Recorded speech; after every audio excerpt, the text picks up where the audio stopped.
inmadurez de la respuesta adaptativa o innata. Quiere decir que desde que nace puede tener un tema de inmunodeficiencia en algunos casos, o todavía está en proceso de maduración, y la adaptativa tal vez porque obviamente la maduración del sistema inmune por lo menos no se da hasta los 5 años. ¿Ya? La patogénesis de la TBC en los adultos difiere de los niños, es más común la progresión primaria por diseminación linfhematoma. Esto se da en los niños. ¿Ya? Y el adulto se da más que todo por una reactivación de la infección latente. La infección latente es algo que me infecté y no se logró progresar, porque la única forma de saber es con PPD, por ejemplo, ¿cierto? Estoy con una infección latente que mi cuerpo con mis buenas defensas lo pudo controlar, pero esta infección latente en estado adulto, adulto mayor sobre todo, por eso los viejitos a veces son otro grupo que va a ser nuevamente el cuadro de tuberculosis. No tienen ningún familiar, no tienen ningún contacto en la mano, pero tal vez tuvieron su infección y con la disminución de la inmunidad nuevamente pueden hacer una enfermedad o recién van a hacer una enfermedad. ¿Ya? La TBC extrapulmonar se presenta más o menos de un 15 o 25% de todos los casos de TBC, o sea, la pulmonar viene a ser todo el resto, ¿no? El principal órgano afectado es el pulmón. La linfadenitis es la manifestación extrapulmonar más común después de la pulmonar.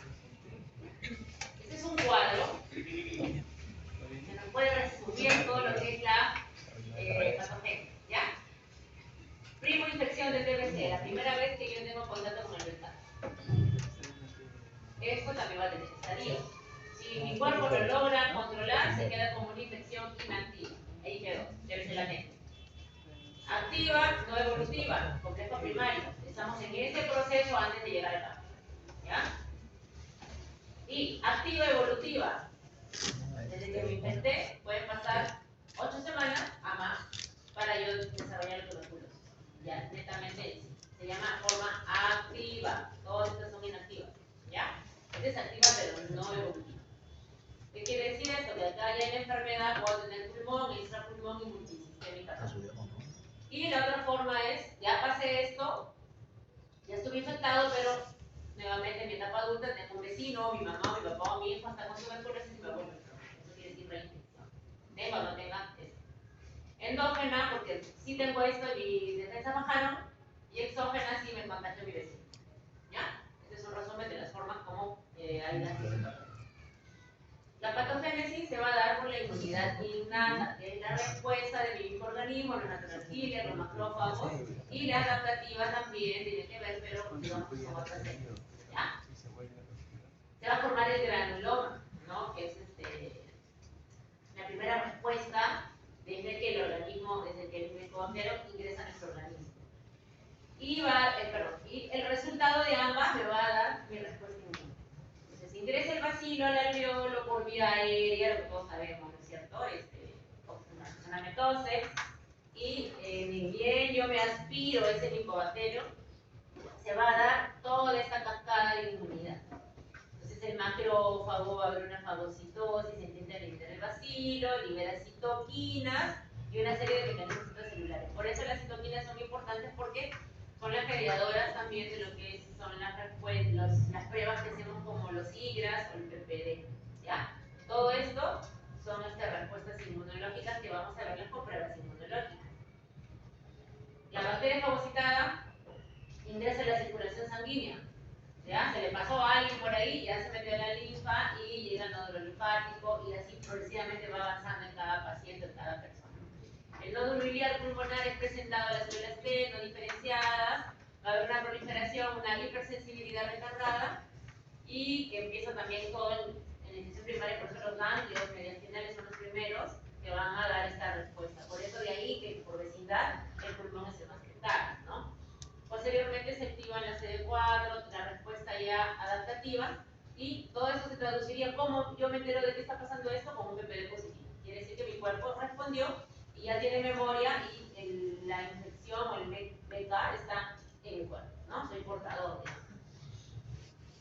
¿Qué es importante para hacer el diagnóstico? La historia clínica con toda enfermedad. ¿Ya? Es muy importante, ¿por qué? Por el contacto TBC, ¿ya? Sobre todo en el niño. sobre todo en el niño es muy importante. El contacto quiere decir que yo estoy en contacto con una persona enferma que le llamamos el caso índice, ¿ya? Y los síntomas pues son fiebre, baja de peso, tos en algunos casos, no se van a dar todos, pero son los más frecuentes, ¿ya? Todo va a depender del órgano afectado en realidad. Caída en la curva de crecimiento del niño.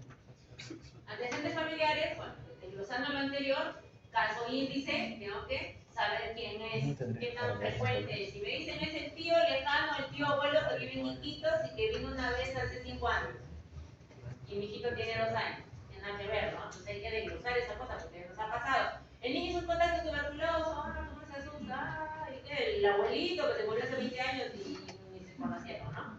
Hay que investigar. Caso índice, o sea, la persona enferma, si está en contacto frecuente o no. Si se ven frecuentemente, si es intradomiciliario o es extradomiciliario. Y viceversa, no vive en mi casa. Después cuando tú indagas, vive en el segundo piso y todo lo es. ¿No? Entonces, indagar, ¿ya? Recopilar todos los datos para ver qué tan frecuente es, ¿ya? Antecedentes personales, claro, obviamente si el niño tiene 2 vacunas, ¿no? Y puede haber otro diagnóstico diferencial también. Antecedentes de veces que es la vacuna, ¿no? La que tenemos la cicatriz en el hombro izquierdo.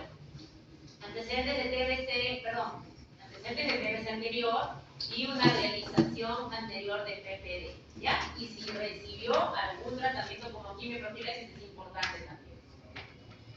Intensidad de exposición. ¿Qué quiere decir esto? Si mi contacto, o sea, mi caso índice es facilífero o no, si es resistente o no, también es importante, porque según eso yo voy a dar un tratamiento, ¿no? Obviamente es mucho más contagiante una persona 3 cruces versus una persona que tiene meningitis tuberculosa, que está alojada en la cabeza y no elimina los casos. La TBC pulmonar es la única, es la forma contagiante. Si yo tengo TBC intraperitoneal, tampoco se considera un contacto de riesgo. Pero igual, hay que desglosar mejor cada, ¿ya? Antecedentes de inmunodeficiencia y enfermedades inmunosupresoras que me van a predisponer a tener más infecciones. Y tratamientos inmunosupresores como los corticoides o la quimioterapia. Esto es muy importante en el niño. Desviación de la curva de crecimiento. El niño iba bien, nació gordito, a primer año, usa tos, bien. Sospechosísimo, aunque no tengamos más síntomas.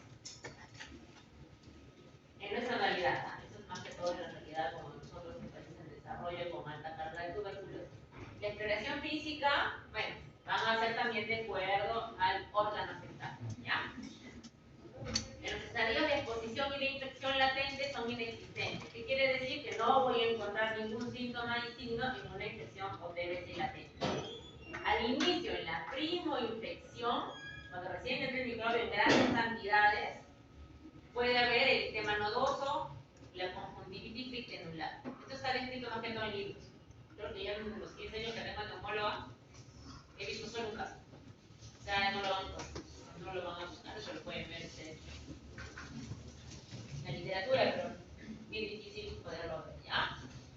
La confirmación bacteriológica es el cualestándar, ¿ya? Es lo único que me va a decir sí o sí, tengo tuberculosis 100%.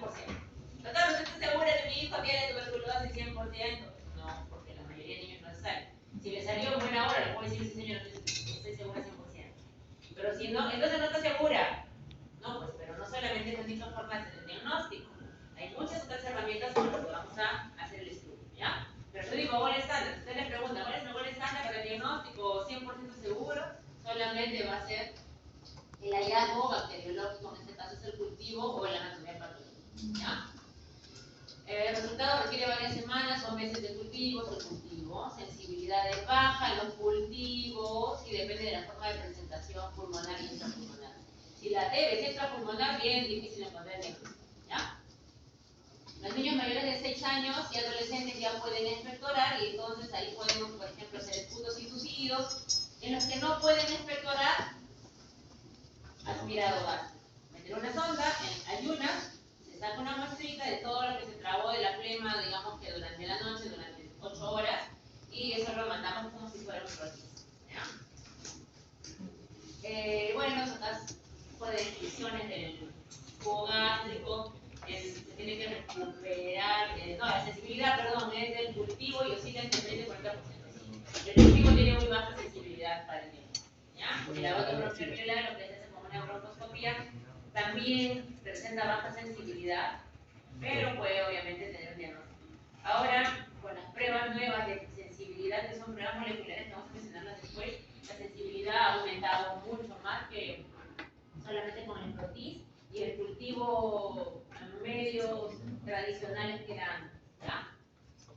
Los métodos diagnósticos, cuando yo tengo una muestra, ya sea un esputo, un aspirado gástrico, una biopsia, una punción de líquido pleural, de líquido cefalorraquídeo, voy a hacer las mismas cosas, pero de acuerdo a cada uno de ellos, ¿ya?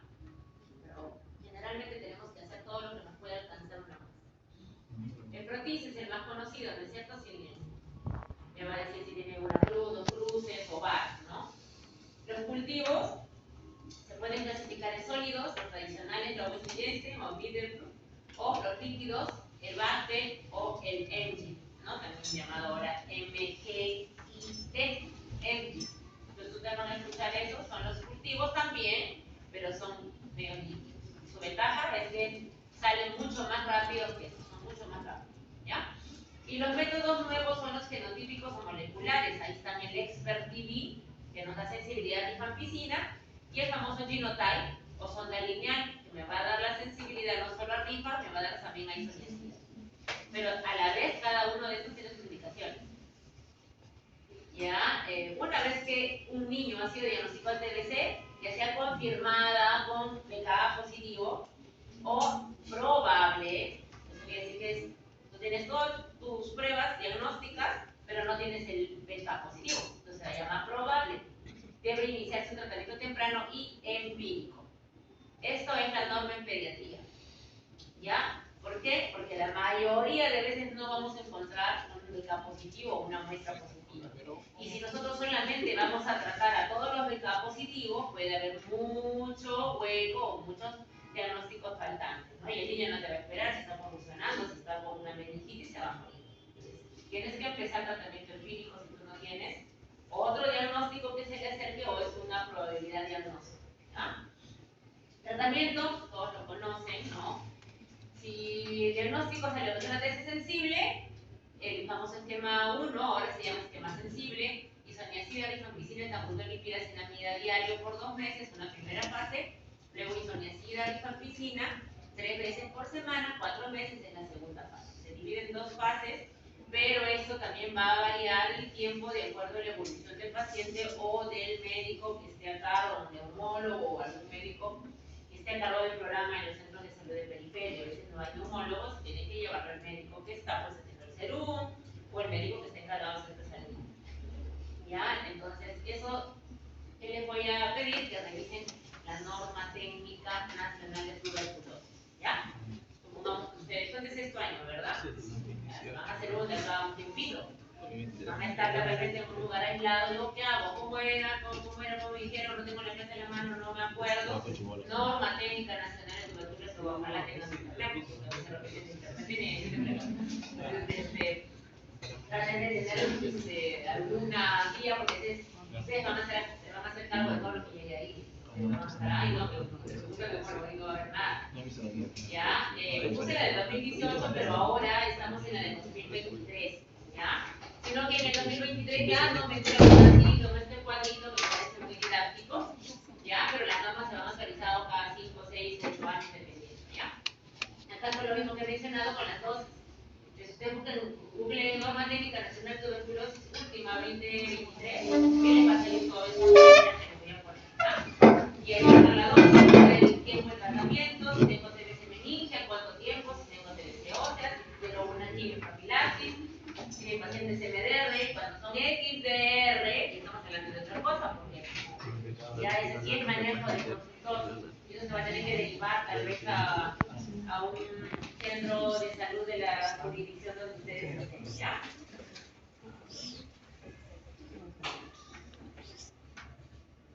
Muy bien. Isoniazida, rifampicina, piracinamida, primera fase y segunda fase, y acá están las dos. kilo de peso, ¿no? Si mi paciente pesa 4 o 5 kilos, acá vamos a multiplicar y va a salir, pues, obviamente, la dosis.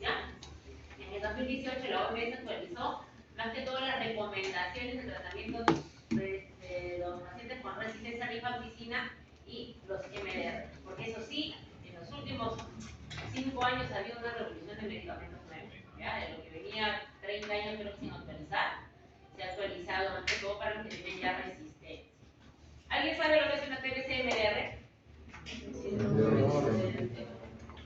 ¿A qué? Isoniazida y rifampicina principalmente. Las únicas que me importan para yo ser MDR. Hay etamputol, hay ketamina, hay otras drogas, pero esas no entran para yo poder llamarme MDR, ¿ya? Ahora se usa mucho el RR, resistente a la rifampicina, es la droga la más importante, bueno, isoniazida y rifampicina, pero la rifampicina es la que me va a determinar el tiempo. Si yo soy resistente a rifampicina, ya con eso automáticamente paso a un tratamiento MDR, ¿ya? Entonces, por eso ya es lo mismo casi. Y los niños con TBC MDR deben manejarse de acuerdo a los mismos principios de la terapia de adultos. O sea, si es resistente a R, le doy, no sé, otras drogas, ¿no? Ya eso no va a discernir. Si eres niño, no te doy. ¿Ya? O sea, son los mismos parámetros de sensibilidad. Esta es la última actualización, digamos, de la OMS. Y el grupo de drogas para tratar la TBC con resistencias son solamente divididos en tres. Antes era A, B, C, D, E, grupo 1, sub B, sub A, ahora es más fácil. A, B, C, D, todo lo que es resistencia, ¿ya? A, rifampicina. Grupo A, el más importante, dicen debes usar por lo menos 3, o sea, se va llenando tu esquema con las primeras, más importantes. Si soy resistente o tengo raja o tengo alergia, no puedo usar una, voy bajando, ¿ya?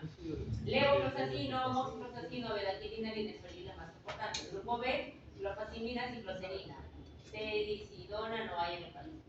Y grupo C, ya está el resto que podemos usar, que no es isoniazida y rifampicina. El etamputol, de la manipira, sinamidiphenol, el resto de drogas, ¿ya? Esta es la norma técnica nacional del 2023 con los esquemas que hay ahora, que también han cambiado. El esquema oral acortado, acá te dice los meses, de 9 a 12 meses, miren, así se lee.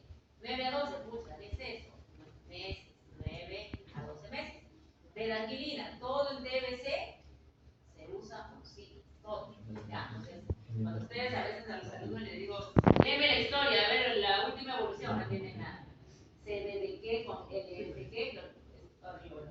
Generalmente en la TV es así, pero acá tienen los cuadros para que sepan cuál es, ¿no? Entonces ustedes van a leer su cuadro, que también está en la norma técnica. Te va a decir la duración en dosis, de 9 a 12 meses, lo que entendiste, la frecuencia diaria, y te dicen que el comentario tienes que empezar progresivamente, eso también lo van a ver en otro camino, ¿no? Pero esto ya de TSMDR, XDR y el manejo de especialidad, pero igual se los estoy comentando porque si en algún momento ustedes necesitan, van a recurrir a buscar acá, pues, ¿no? De repente les llega un paciente y tienen alguna duda, ustedes pueden ir a la normativa, ¿ya? Esas cosas, pues, pregunten a mí, no me voy a preguntar qué es, cuánto dure el esquema oral, porque a veces lleva mucho ya de especialidad, pero obviamente tienen que conocer cómo se maneja un paciente, ¿ya? Acá vamos a tener una radiografía, ¿ya? De un paciente, como para hacer un diagnóstico, ¿ya? Esta es una plaquita de un pacientito. Dice, con adenopatías iliares, un complejo primario. El niño pequeño, el niño menor de 5 años, va a ser diferente la enfermedad de un chico adolescente o de un adulto. ¿Por qué? Porque se va a ver todo lo que estamos viendo, ¿cierto? La infección entra por la vía aérea y se va a instalar aquí en estos ganglios periastinales y ahí va a pasar todo lo que hemos estado viendo de la inmunidad. Los macrófagos, los ganglios, ¿no? Si ya sigue progresando, va a pasar la circulación de diseminación hematógena, o se va al pulmón, al costal, ¿ya? Este es un niño pequeño de 2 años que está con una TBC ganglionar primaria. La placa puede pasar como normal, pero acá hay un engrosamiento de líquido. Este es un paciente ya más grande, adolescente, que ya hace una forma cavitada,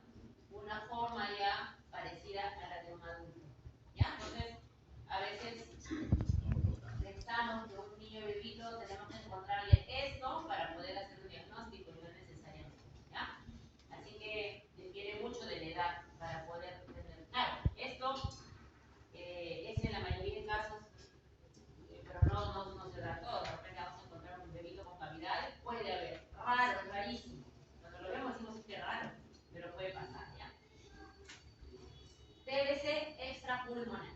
¿Ya? Entonces, hasta acá, por eso vamos a tocar ahorita ciertas cosas que pueden caracterizar las TBC extrapulmonares para darnos una idea.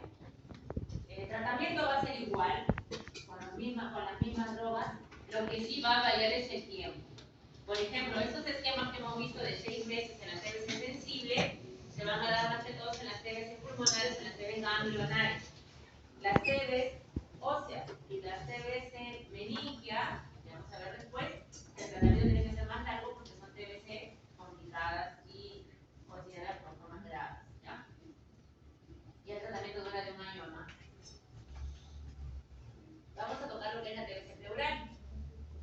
Es la complicación más común en los niños mayores, o sea, ya en los adolescentes, en los ¿ya? Signos principales: dolor torácico persistente, que se incrementa con la inspiración profunda y da lugar a una respiración, por ejemplo, entrecortada, o el dolor pleurítico, ¿no? Que es típico pues, del costado, ¿no? A nivel del tórax. Esto puede provocar una disminución de los ritmos respiratorios, a la ocultación o matidez a la percusión. ¿Qué hacemos acá? Imágenes, ¿ya? Si sospechamos y encontramos que no hay una buena fase del murmullo vesicular, puede haber baja de peso, puede haber tos. Muy importante hacer una historia clínica. ¿Qué es lo que hago si yo veo un paciente con derrame pleural? Lo primero que voy a preguntar son 2 diagnósticos clásicos: neumonía complicada o TBC en nuestra realidad. Más allá ya van los diagnósticos de lupus o una neoplasia, que es rarísima en niños, ¿no? Entonces, yo lo que tengo que empezar a buscar es el contacto. Si el paciente tiene un contacto con un caso índice, obviamente positivo, la mamá, el papá, alguien, un contacto intradomiciliario, ya, pues no, eso también es otro punto a favor para sospechas de tuberculosis. ¿Ya? Una radiografía, me apoyo con eso porque he encontrado ahí ambos a nivel de la ocultación, y podemos ver un velamiento de los campos pulmonares a la tabicación.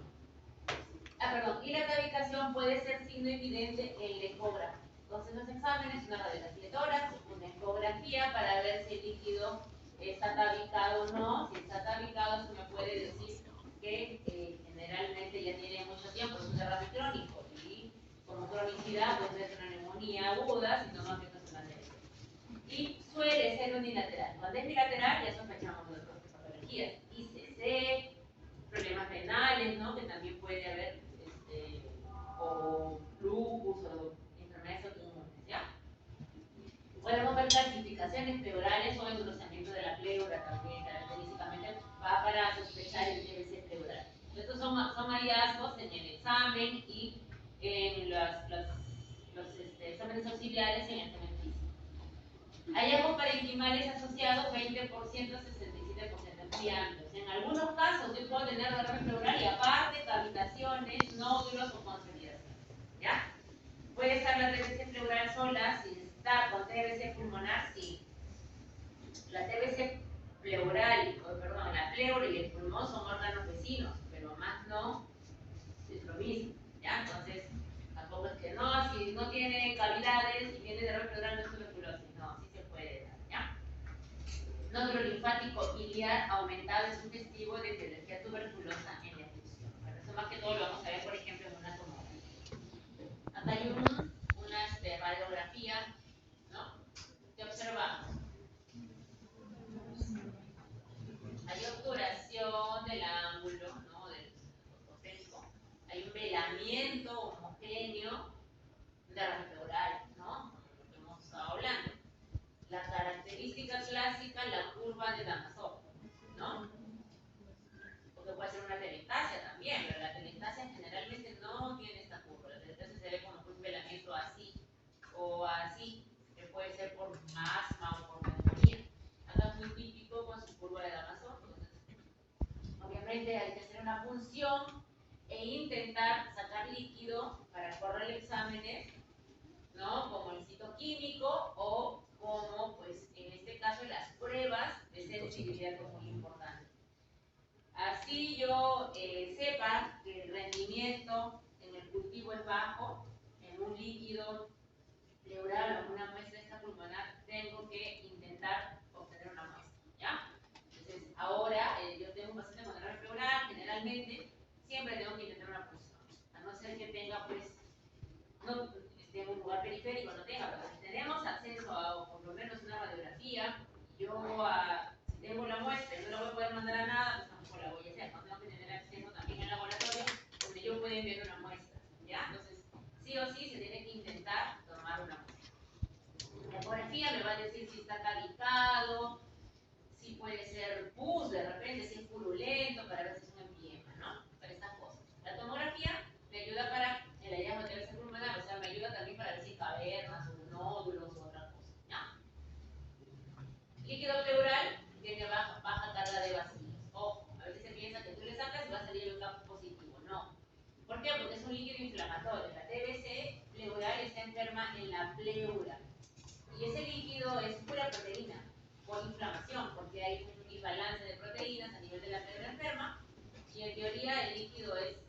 Amilocitrino, característicamente el líquido de la TBC es amarillocitrino.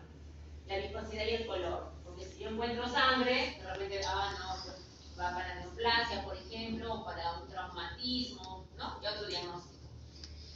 El líquido pleural en la TB puede ser claro, amarillocitrino, turbio o sanguinolento, tal vez por función, pero no es característicamente sanguinolento. ¿Cómo voy a reconocer y cómo me va a orientar si me sale el BK positivo? Vamos a mandarlo a estudiar y le vamos a hacer el famoso índice de Gleason, ¿ya? Y esos resultados me van a dar un exudado con predominio en linfocitos y elevada concentración de proteína. Le decimos proteinorragia y predominio linfocital. ¿Cómo es la característica del líquido pleural en una TBC pleural en el citoquímico? Predominio linfocitos, ¿cierto? Entonces acá están las características donde tú vas a buscar. No te salió el BK, pero si encuentras si tienes la sospecha diagnóstica y el niño tiene un contacto, ya pues una TB, ¿no? Que tienes todas las otras posibilidades sin que tengas el BK. DHL, la S2, glucosa y pH son variables inconclusas, ¿ya? Y de 500 a 2500 leucocitos con predominio de linfocitos. Quiere decir que así te va a dar la lectura de un líquido característico para ti, ¿ya? Filtros del aire. La relación entre proteínas del líquido pleural versus suero debe salir mayor de 0.5 para llamarlo exudado. Relación entre la DHL pleural y el suero mayor de 0.6. Acá, por ejemplo, no se goza el DHL de la pleura, entonces acá no lo usamos mucho, con esta no. Y bueno, hay otro que es la tipo de serogenasa, que tampoco se hace en todos los laboratorios, pero también me puede ayudar, ¿no? Mayor de 2. Tampoco. Generalmente con estas dos primeras ya puedo yo obtener exudado o transudado, ¿ya? La actividad del ADA se da porque también es un método diagnóstico, ¿no? Que es, va a dosar más que todos los linfocitos C que estarían afectados, pues, cuando hay una infección por linfocitos, ¿ya? Positivo o sospechoso de TB mayor de 40, pero no es patognomónico, ¿ya? El ADA puede dar un diagnóstico. Más importante es el índice de Gleason. Cultivo, el gol estándar. Tienes que hacer una biopsia del tejido o encontrar el recambio. Siempre el gol estándar, aislamiento del germen, ¿ya? La biopsia de pleura no la usamos mucho en niños. ¿Por qué? Porque es muy dolorosa, el niño no colabora, es una aguja de Abrams muy gruesa, el niño no colabora, ¿no? Se puede hacer esas operaciones mediante una operación, un BATS en adultos. En niños no lo usamos mucho porque el 99% de los derrames pleurales son por TBC o por neumonía. En el adulto varía. En el adulto ya entran las neoplasias. Entonces ahí tiene que tener sí o sí una biopsia, ya sea por aguja o por BATS, ¿ya? En los niños no lo usamos. Y a pesar de ello puede ser no concluyente, ¿no? El manejo de tratamiento es igualito, ¿ya? Siempre la sensibilidad. Si tengo un caso índice, buena hora. Si no conozco a nadie que tenga, ¿y ahora qué hago? Me da lo sensible. Si no tienes a nadie, ningún contacto, tienes que empezar por lo más fácil, por el tratamiento sensible, ¿ya? Así tú veas que el paciente esté muy grave, eso no es justificación para empezar con un tratamiento MDR, ninguna TB. Siempre se empieza por lo más frecuente, que es la TB sensible, ¿ya? Bueno, pacientes con gran derrame se pueden poner tubos o hacer toracocentesis, ¿ya? Fibrinolíticos se puede poner para ayudar a que sobrene bien, ¿no? Corticoides, controversial en el tema de TBC pleural. Pronóstico es muy bueno. Curación, la mayoría de los casos, muy buena, es una de las TBC que se cura más fácil, ¿ya? Y no tienen complicaciones. La TBC ganglionar es el segundo puesto de las TBC en general, ¿no? Después de la pulmonar, y en niños pequeños es muy frecuente, como les mencioné, ganglios mediastinales, ya se puede ver escrófulas, así viven los niños con ganglios, tiene una neuropatía, vamos a ver, no tiene nada, y vamos a ver esto, un acceso frío, ¿no? Por tuberculosis, varios, quiere ser crónicos, porque son fríos, porque son crónicos, ¿no? Bueno, los ganglios mediastinales son los más frecuentes afectados porque por ahí ingresa el Mycobacterium, y los que le siguen son los del cuello. Ya, no no fluctuante, no dolorosa o eritematosa, como en el caso de este niño sí, porque ya ahí nomás salía el fecal, puedes encontrar en diferentes estadios, pero a veces se calcifican y pueden supurar. El diagnóstico habría que hacer una punción, ¿no? Yo no le voy a pedir un pupetado de aspirado, bueno, ahí tendría que yo pedir de todas maneras radiografía de tórax a todos, pero si no encuentro nada en la placa, claro, pues no voy a estar insistiendo en el BK. Tengo que punzar y mandarlo a analizar o hacerle la biopsia y se manda un punto, ¿ya? Criterios clínicos, esto es muy importante para hacer un diagnóstico en cualquier tuberculosis, ¿ya? Clínicos, baja de peso, tiempo de enfermedad más de 2 o 3 semanas o meses, epidemiológico, ¿qué quiere decir? El contacto. Prueba cutánea positiva, el PPD. En nuestra realidad, para hacer diagnóstico de infección, manera de que sepan, hay dos pruebas, el PPD y los IGRAS, ¿ya? Que son los ensayos de interferón gamma. ¿Y qué cosa me van a dar ellos dos? El diagnóstico de infección. O sea, reconocen si mi cuerpo tiene memoria, ¿no?, inmunológica al ingreso del bacterio tuberculoso. En nuestra realidad, el PPD cuesta 20 soles versus el IGRAS que cuesta 800 o 1000 soles. Yo no le voy a pedir a un paciente que viene acá, digamos, tal vez particularmente en una clínica, pero acá no se manda masivamente el IGRAS. Acá usamos PPD, ¿ya? La TBC miliar es una forma severa de tuberculosis, una emergencia, ¿ya? Se considera tal cual la meningitis. ¿A quiénes afecta más? En los niños pequeños, menores de 2 años, con historia de signos en general, pero tos, fiebre y distrés respiratorio. El paciente generalmente viene soporoso, puede venir ya también muy comprometido. Comienza así insidioso, aunque en intervalo de unas semanas, la mitad de los casos presentan hepato pleno y linfoadenopatía generalizada. Puede haber, no, pero sí es.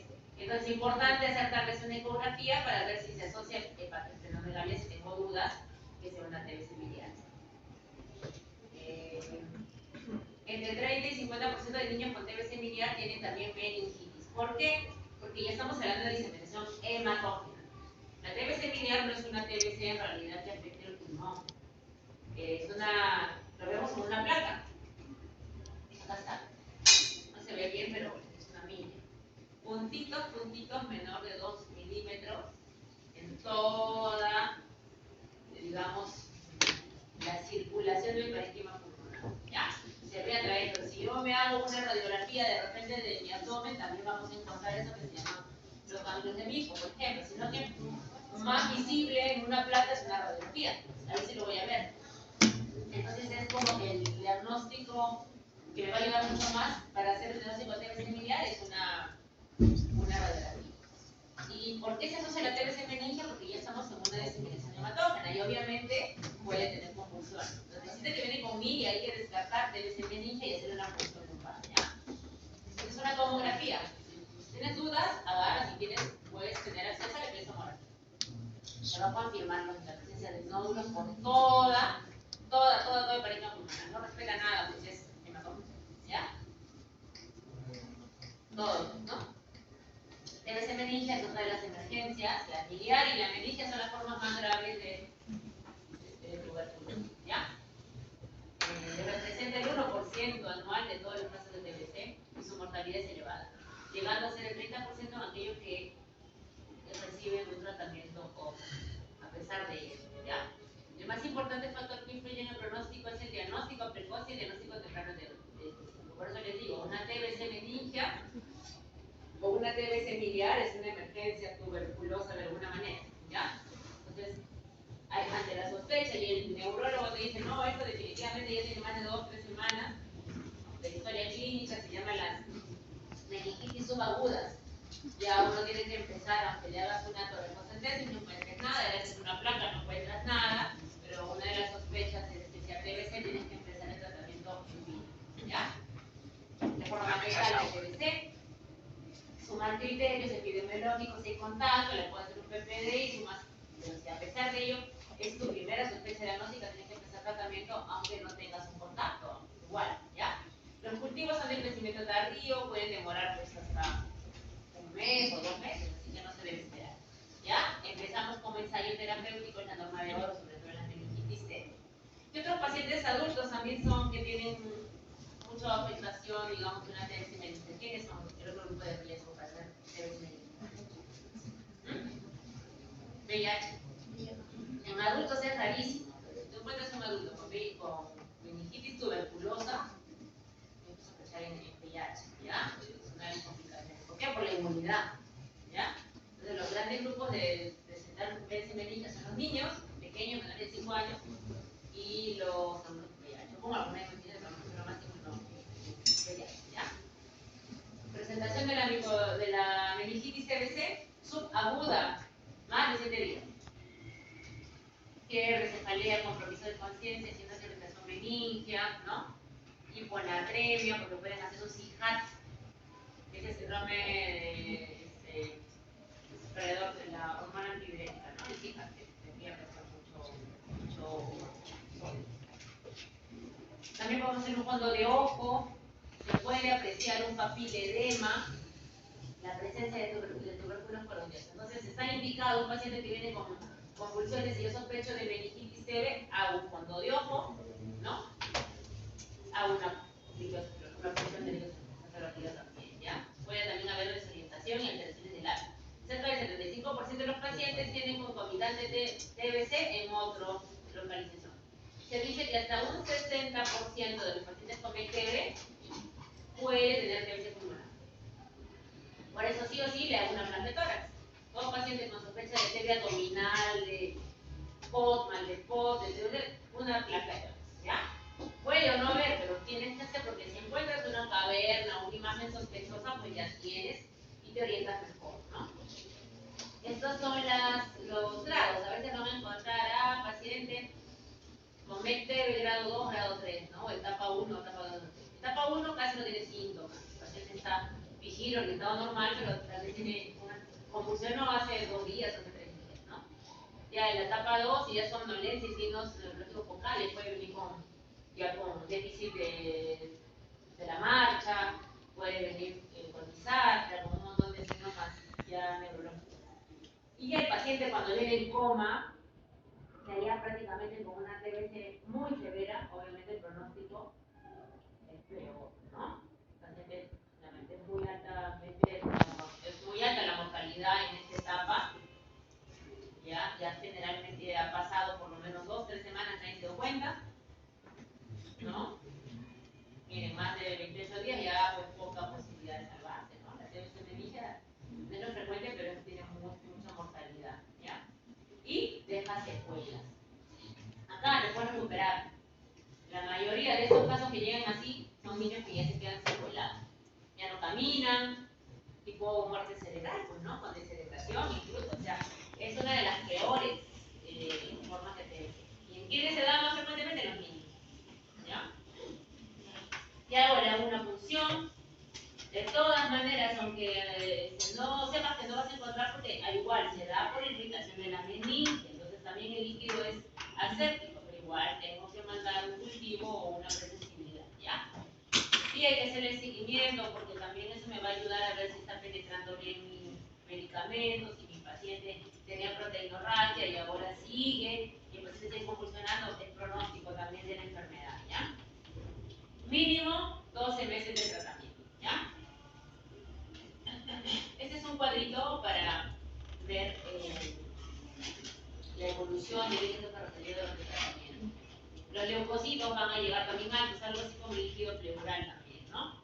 Glucosa, casi normal. Proteínas, también va a haber proteinorragia. Miren, elevadas al mes, a los 3 meses, 6 meses. Entonces, yo si es que quiero hacer un seguimiento por líquido cefalorraquídeo, voy a tener que, mientras más normal, a los valores normales, haya líquido cefalorraquídeo, y el paciente está yendo bien, ¿no? Métodos diagnósticos, bueno, vaciloscopía, líquido cefalorraquídeo, bajo rendimiento. Igual estándar, el cultivo. Bueno, demora, rarísimo, pero igual se tiene que mandar. Si no se puede, porque a veces el paciente está con hipertensión endocraniana, no tienes acceso a dar tratamiento y bueno, ya no vas a tener el estándar, pero tienes que dar un tratamiento.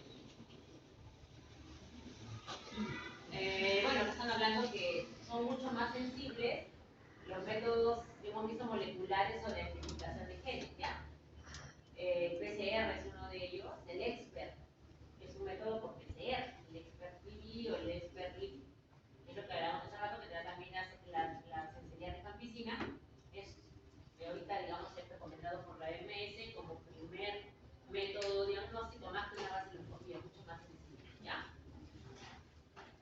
un ensayo de sonda lineal, las pruebas moleculares que utilizan las tiras reactivas. Este es el ensayo de sonda lineal o el genotype.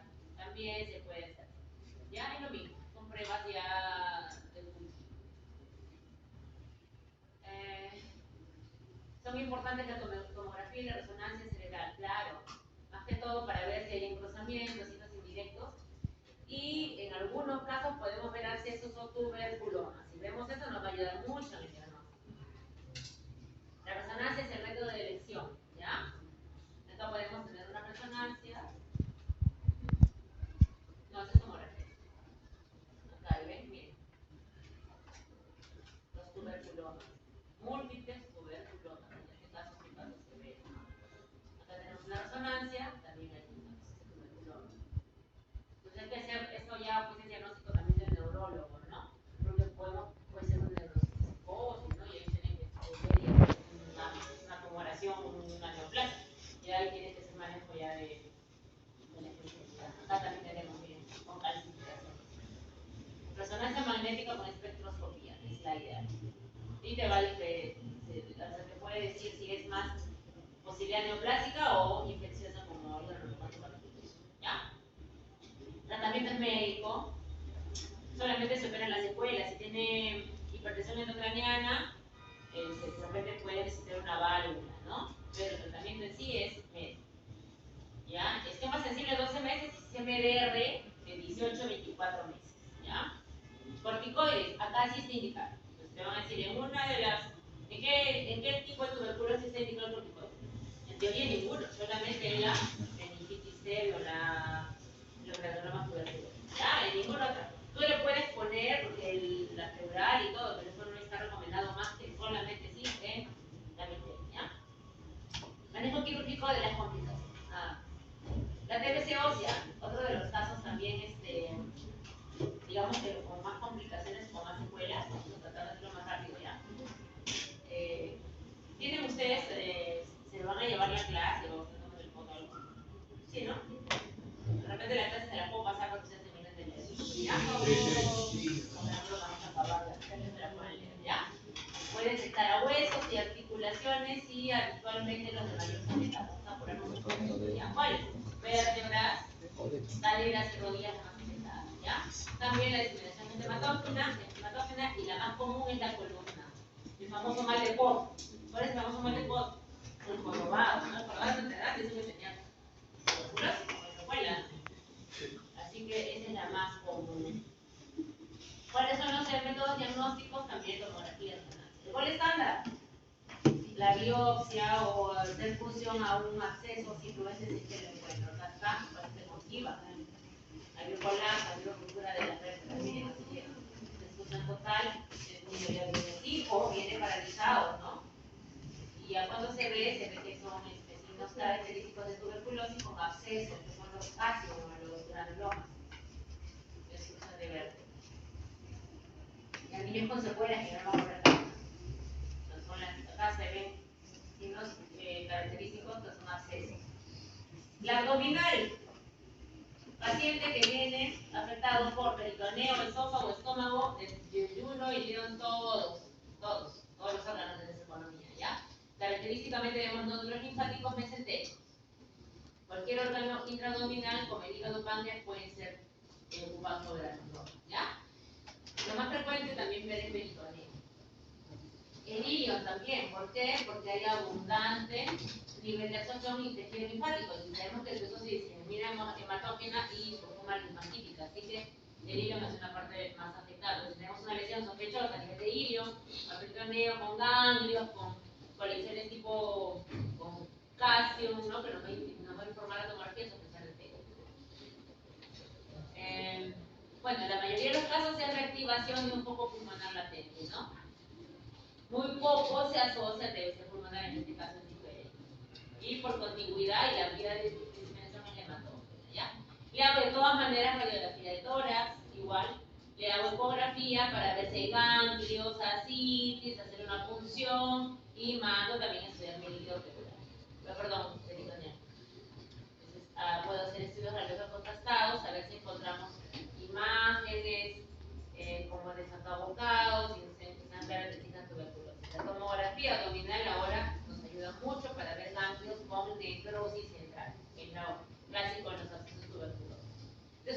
simple, donde vemos estos puntitos que ustedes ven acá, son calcificaciones.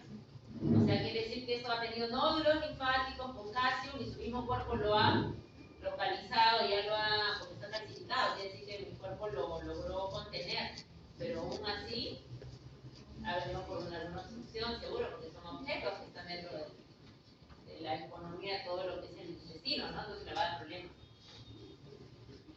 La TBC pericárdica, obviamente, se va a manifestar principalmente como derrame pericárdico, ¿ya? Por eso a veces escuchamos pacientes con policelositis, descartar tuberculosis, sí, porque se agarra todo lo que son se puede dar todas las membranas pericárdica, pleural, abdominal, ¿no? Entonces también fiebre, disnea, diseminación hematógena, le hacemos una radiografía y encontramos aumentado el tamaño del corazón y se hace una ecografía y donde se puede presenciar el derrame pericárdico. ¿Qué hacemos? Función también, ¿no? Todo lo que tenemos que punzar y mandar a biopsia o mandar a estudio. Acá hay un paciente con cardiomegalia y con lo que es ya un derrame pericárdico, ¿no? TBC urinaria rarísimo, ya está entre las últimas raras, pero igual y hematógena también. Y generalmente se da en forma bilateral y se asienta en la zona cortical del pulmón. Acá, bueno, le podemos hacer un becario, que también es rarísimo encontrarlo, pero igual tenemos que tomar las muestras, ¿no? Urografía excretoria es la que nos va a dar más dibujo de todo lo que es el riñón y todo lo que son los uréteres, y se ven imágenes también como el ¿ya? Más, bueno, disminución de los calibres, y hay varios hallazgos indirectos. Imagen de hoja de trébol, yo nunca las he visto, debe ser, bueno, tomografía y resonancias también nos va a ayudar mucho el diagnóstico, ¿ya? Laboratorio también la búsqueda del malo cultivo en lo que es la orina, pero es rarísimo encontrar, ¿ya? Acá te van a decir el estudio de orina debe ser a las 24 horas y seriado por 3 a 5 días. Eso sí se pide. Cada vez que es fecal de orina, deben ser por lo menos de 3 a 5 muestras, ¿ya? Mínimo 3 muestras.